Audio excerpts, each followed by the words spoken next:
ప్రజా కంటకుల్ని, రాజకీయ ప్రత్యర్థిని చిత్తు చేయడానికి కూటములు కట్టడం, వ్యూహాలు పనడం, ఎత్తుగడలు వేయడం ఇది రాజకీయాల్లో భాగం.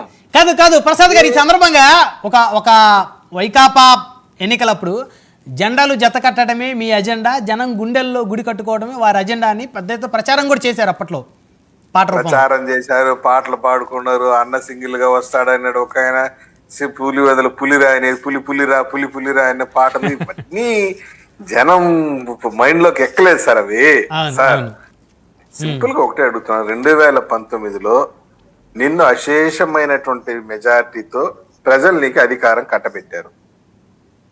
నువ్వేమన్నావు? నేను 30 ఏళ్ళు అధికారంలో ఉంటానన్నావు. ఎస్, ఒక నాయకుడు ఇప్పుడు for example take the case of Naveen Patnaik గారు 5 times కంటిన్యూస్ చీఫ్ మినిస్టర్ ఉన్నాడు ఆయన. Take the case of Mamata Banerjee